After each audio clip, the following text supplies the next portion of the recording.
রবিবারের সকাল সকাল সমস্ত কাজকর্ম সেরে একবার গিয়েছিলাম বাজার, কিছু কেনাকাটা ছিল।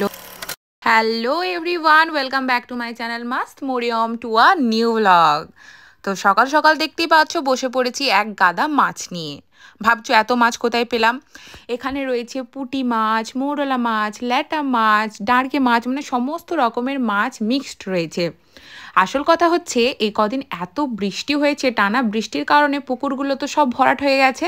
তো যেদিকে জল বেরোচ্ছে অনেক মাছ পড়ছে। তো আমার দেওর আর ওর বন্ধুরা মিলে মাছ ধরছিল। তো গতকাল রাত্রে এই মাছগুলো পড়েছে। তো সেজন্য সকাল সকাল এইদিকে ঘুম থেকে উঠেই বলতে গেলে এক প্রকারের মাছ বাছতে বসেছি। আর যেহেতু সানডে ছিল, আমার কোনো রকমের চাপ ছিল না মাছ বাছার, কারণ রান্না বান্নার অতটা তাড়াহুড়ো ছিল না। তো এদিকে ধীরে ধীরে মাছগুলো বেছে নিচ্ছিলাম। আর আমি মাছগুলো বাছতি, বাট আমার মেয়ে খুব খুশি হচ্ছিল, কারণ ও মাছগুলোকে দেখে এতটাই আনন্দ পাচ্ছিল যে কি বলবো। একবার করে আসছে ছুটে ছুটে, জি জি জি জি বলছে, আর আবার চলে যাচ্ছে, আর একবার ওর পাপার কাছে যাচ্ছে, একবার আমার কাছে আসছে। তো অবশেষে মাছ আমার বাছা কমপ্লিট হলো। মাছ খেতে খুবই মজা লাগে, বাট বাছাটা এত কষ্টের যে কি বলবো। বাছতে অনেকক্ষণ টাইম লেগে যায়, আর এই ছোট ছোট মাছ হলে তো আর বলার কথাই নয়। তো দেখো, মাছ তো রাঁধবো বললেই হবে না, পেঁয়াজটাও অনেকটা লাগে, কারণ মাছের নাকি আমার শাশুড়িমা বলেন তেল আর পেঁয়াজেই হচ্ছে মজা। তো দেখো এদিকে অনেকটা পেঁয়াজ কেটে নিয়েছি, যতটা মাছ প্রায় ততটাই পেঁয়াজ বানিয়েছি। তারপরে ধীরে ধীরে দিয়ে দিচ্ছি হলুদ গুঁড়ো, তারপরে দিয়ে দিলাম একটু শুকনো লঙ্কার গুঁড়ো।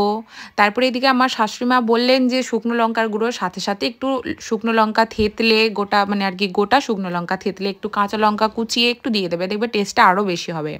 তো আমি বললাম ঠিক আছে তাই হবে। তো এদিকে দিয়ে দিয়েছিলাম কাঁচা সর্ষের তেল। সর্ষের তেলে তো ঝাঁঝ আরও বেশি হয়ে যাবে আর টেস্টটাও আরও বেড়ে যাবে। তো দেখতেই পাচ্ছ এদিকে আমি শুকনো লঙ্কা থেতলে দিয়ে দিয়েছি, কটা কাঁচা লঙ্কা আমি পিস করে দিয়ে দিয়েছি, দিয়ে এরপর আলতো হাতে মেখে নিচ্ছি। তো আমি আগে মাছ চচ্চড়ি করতে গেলে এত কড়া হাতে করতাম, মানে ম্যারিনেশনটা, যে ভেঙেই যেত। তো আমি মাকে বলতাম আপনাদের গোটা থাকে, আমার কেন এরকম টুকরো টুকরো হয়ে যায়? তো মা বলতো ম্যারিনেশন করে চাপানোর পর বেশি নাড়াচাড়া করা চলবে না। বাট আমি তো সেটা জানতাম না, তারপর যখন জানলাম ধীরে সুস্থে সব ঠিক হয়ে গেল। আর আজকের মেনুতে একটা নতুন কিছু অ্যাড হয়েছে, সেটা হচ্ছে তালের বড়া। তো তালের বড়া তো আমরা সচরাচর সবাই খেতেই ভালোবাসি, বাট আমি বানাতে খুব একটা ভালো পারতাম না। বাট বিয়ের পর মা তো সবসময় করে পাঠায়, কিন্তু একটু আধটু নিজে না করলেও নয়। সেজন্য এই যে মেথিটা দেখছো সেটা মাই রেডি করে পাঠিয়েছে, বাট আমি ভাবলাম যে এবারে পিঠেটা আমি নিজের হাতে করব। তো সেই জন্য এদিকে পরিমাণ মতো মায়ের ইনস্ট্রাকশন ছিল যেগুলো, যে তালের মেথিটা, তার সঙ্গে একটু ময়দার আটা, একটু চালের আটা, যাতে একটু শক্ত শক্ত হয়, আবার বেশি দিলেও হবে না, তাহলে প্রচুর শক্ত হয়ে যাবে।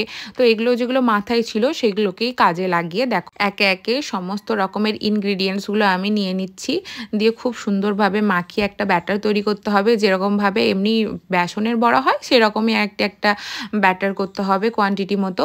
দিয়ে তারপর আমি দেখো ধীরে ধীরে ফেটিয়ে নিচ্ছি, দেখছি যে হ্যাঁ সব সুন্দরই হচ্ছে। ধীরে ধীরে ভীষণ টেনশনও হচ্ছিল, কারণ এই পিঠে জিনিসটা এমন সবার নয়, এটা মানে সবার জন্য পিঠে নয়। কেউ কেউ ভালো মানে পিঠে বানাতে খুব সুন্দর দক্ষ হয়, আর কারোর হাতে পিঠে খুব একটা টেস্টি হয় না, এরকম হয়ে থাকে। তো কি আর করা যাবে, সেটা মাথায় রাখলে চলবে না, চেষ্টা তো করতেই হবে। এদিকে আমি কড়া বসিয়ে দিয়েছি, এটা আমার কিউট মিনি কড়া, তোমরা সবাই জানো এটাতে আমি শুধু ভাজাভুজি করি। এটার কালারটাই এরকম ব্ল্যাক কালার, যেহেতু এটা লোহার মানে ঢালাইয়ের কড়া, সরি। তো সেজন্য ভেবো না যেন এটার কালার কেন এরকম, এটা ঢালাইয়ের কড়া সেজন্য এরকম। তো কড়াতে তেল দিয়ে দিলাম, কড়ার তেলটা এরপর আস্তে আস্তে ফুটছে, ফুটুক। আমি এদিকে রেডি করে নিয়েছি কোথায় ছেঁকে তুলবো, তারপরে ব্যাটারটা সব কিছু রেডি করে নিয়েছি। তো আমার যেহেতু রেডি হয়ে গিয়েছিল, এরপর আঁচটা একটু কমিয়ে দেব, কারণ না হলে সঙ্গে সঙ্গে দেওয়া মাত্রই আর কি হবে, পুড়ে যাবে আর ভেতরটা হয়তো কাঁচা থেকে যাবে। দিয়ে আঁচ কমিয়ে দেওয়ার পর ধীরে ধীরে আমি এরপর বড়াগুলো একে একে ছাড়বো। বেশি দেব না, প্রায় 4-5টা করে দেব, কারণ আমি দেখতে চাইছিলাম যে প্রথমবারে কী রকম হয়। আবার তালের পিঠের একটা কি, যে সঙ্গে সঙ্গে খাওয়া মাত্রই তেতো তেতো লাগবে, তাই একটু ঠান্ডা হতে হবে। তো আমি ভাবলাম একবার আমি করে দেখি, তারপরে যদি আমার মনে হয় একটু নরম হয়েছে তাহলে একটু চালের আটা মিশিয়ে দেবো, যদি আমার মনে হয় একটু শক্ত হচ্ছে তাহলে আমি সেরকম তালের মেথিটা আর একটু বাড়িয়ে দেবো, এরকম চিন্তাভাবনা করছিলাম। তো দেখলাম বেশ সুন্দরই হয়েছিল। প্রথমবারে একটু নরম হয়েছিল, তো আমার শাশুড়িমা খেয়ে বললেন যে একটু আর একটু টাইট পাড়া করো। তো সেজন্য একটু চালের আটা মিশিয়ে নিয়েছিলাম, দিয়ে তারপরে ঠিকঠাকই হয়েছিল। তো পিঠে করার পর এদিকে মেয়েকে নিয়ে বসেছি। মেয়ে এদিকে দেখো হাতের বালাগুলো একটু একটু করে খুলছে। তো আমি ভাবলাম যে কি করছে দেখি, তো দিয়ে দেখছি বাবা হাতে বালাগুলো খুলে আমাকে দেখাচ্ছে। তখনই আমি দেখে নিয়েছি, তখনই আবার লজ্জা পাওয়ার মতো ভান করছে যে বাবা মা দেখে নিয়েছে। ও জানে যে বালা খুললেই মা আমাকে বকবে। তো সারাদিনের কর্মকাণ্ডের পর যেহেতু সানডে ছিল একটু বেরিয়েছিলাম, নিজেদের একটু কেনাকাটাও ছিল। তো মাহিনের পাপার কিছু কেনাকাটা ছিল, ওর পাপার গেঞ্জিগুলো সমস্ত প্রায় মানে একদম চোটে ভূত হয়ে গিয়েছিলো এক কথায় বলতে গেলে, কারণ প্রত্যেক দিনে ডিউটি যেতে হয়, প্রত্যেকটা দিন সমস্ত জামা কাপড় কাচাকুচিও হয়, কারণ ওর পাপা একদিনের বেশি কোনো জামা পরবে না। তো সেই জন্য প্রত্যেকটা জামাই আমাকে কাচাকুচি করতে হয়। এদিকে নিচে ছিল জেন্টস সেকশনটা, তো সেখানে আমরা ওর পাপার জন্য জামা দেখলাম। তারপরে গিয়েছিলাম একটু উপরে, বেবিদের মানে এত সুন্দর সুন্দর কালেকশন ছিল, দেখতে এত ভালো লাগছিল যে কি বলবো। তারপরে আমি ঠিক করলাম যে মেয়ের জন্য কটা প্যান্ট আর গেঞ্জির একটা সেট নেব। বাট সেটগুলো দেখতে গিয়ে কি হলো, গেঞ্জিটা মানে উপরের টপটা বড় হয়ে যাচ্ছে, প্যান্টটা ছোট হয়ে যাচ্ছে, আবার প্যান্ট বড় নিতে গেলে টপটা আরও বড় হয়ে যাচ্ছে, মানে মাপের কিছু মিল ছিলই না। তো আমি আর কি করব, সেই জন্য শুধুমাত্র কয়েকটা প্যান্ট নিলাম, সিঙ্গেল প্যান্ট। তো যাই হোক, শপিং তোমাদেরকে পরে শেয়ার করব। এখন মেয়ে দেখো তোমাদেরকে কীরকম হামি দিচ্ছে। তো তারপরে নিচে এলাম, এসে বিল করলাম। পুজোর কারণে সামনে যেহেতু পুজো, তাই এখন একটু ভিড় চলছে, তাই আমাদের ফিরতে একটু লেট হয়ে গিয়েছিলো। তোমাদের সঙ্গে দেখা হচ্ছে নেক্সট ব্লগে।